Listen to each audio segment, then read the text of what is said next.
As pessoas, às vezes, querem explicar empreendedorismo como sinônimo de abrir empresas, né? Eu acho que é um pouco mais amplo. Pelo que eu vi, e assim, depois de lançar meu terceiro livro, fiz uma viagem por todas as capitais do país, acabei conversando com milhares e milhares de pessoas de todos os estados.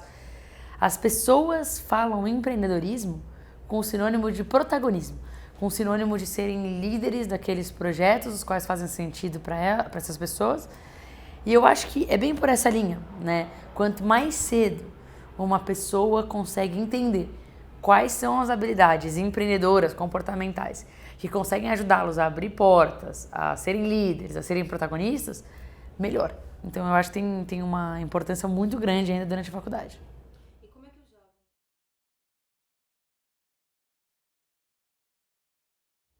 Eu acho que às vezes a gente tem uma. Tem gente que ainda segue meio que a regra antiga, né? Ah, eu quero estudar, para entrar na universidade, daí vou estudar, daí vou conseguir um trabalho bom, daí vou trabalhar, e depois vou ter um pouquinho de dinheiro guardado para aproveitar a vida. Quando tiver lá com 60 e poucos anos. Poxa, a ordem das coisas mudou bastante. Tem um conselho que eu sempre dou para os jovens que é: comece a trabalhar o mais cedo possível. Se der antes da faculdade. Porque você acaba, na verdade, além de aprender algumas coisas específicas para o trabalho, eu acho que tem um valor ainda maior, que é aprender a se virar sozinho, numa idade muito jovem. Eu falo, por exemplo, que quando eu estudei fora, né?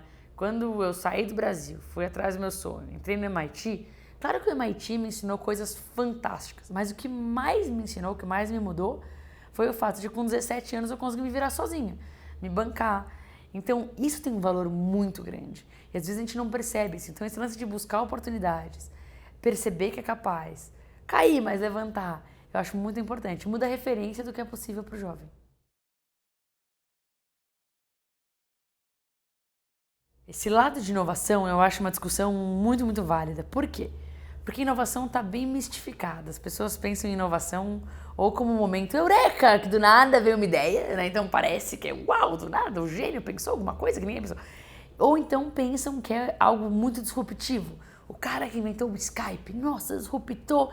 Só que na verdade, inovação é muito mais tentativa e erro, observação do mundo, ser empático, conseguir criar algo pequeno e melhorar algo que cria, do que realmente esse momento eureka, né?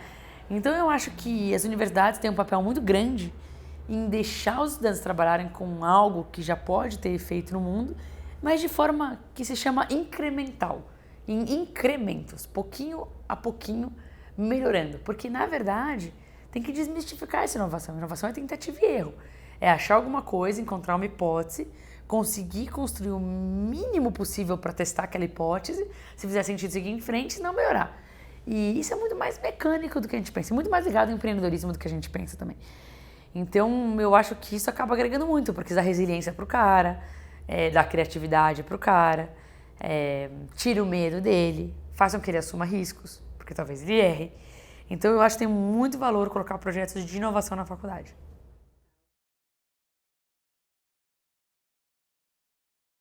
Meu novo livro, que se chama Mina do Vale 2, inclusive quem quiser baixar gratuitamente é só acessar www.aminadovale.com, fala sobre responsabilidade. E eu acho que esse lance de obstáculos que as pessoas veem, não é que os obstáculos não existem, eles existem. Inclusive é muito mais gostoso você vencer alguma coisa quando você conseguiu passar diante de desafios e passar esses obstáculos.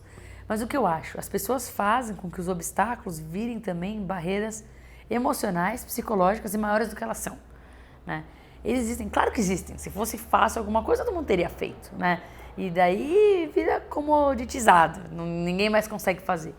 Mas o que eu acho? Os obstáculos têm que ser vistos como mais uma razão para você querer passá-los. E mais do que isso, poxa, a responsabilidade é sua. Você simplesmente resmungar não vai ajudar em nada. Então eu vejo pessoas colocando a culpa em tudo menos neles mesmos. Isso é extremamente nocivo. E as pessoas ficam até bem com isso, falam, que não está fora do meu controle. Agora isso é extremamente nocivo. Por quê? Se está fora do seu controle para você passar do obstáculo, está fora do controle para você realizar. Então você nunca vai realizar, porque você vai achar que está na mão do outro realizar também. Então eu acho que os obstáculos são reais? São. Mas é a graça da coisa também. Tem gente que vira mestre em ultrapassar o obstáculo. O que não pode é transformar isso numa desculpa e te travar.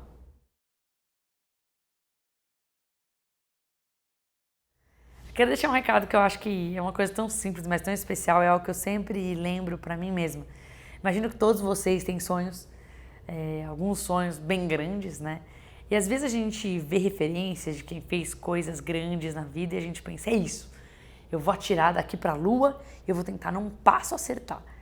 E a mensagem que eu queria deixar pra vocês é que é muito raro, na verdade quase impossível, alguém conseguir acertar lá longe na lua no sonho grande com um passo. Né? Quase toda jornada é feita com um passo atrás do outro, com muito perrengue, com cair e levantar. Então, quando vocês ouvirem essas histórias de sucesso da noite pro dia, não acredita. Às vezes a mídia gosta de contar porque é bonito, né? E é fácil contar a história dos vencedores depois que venceu.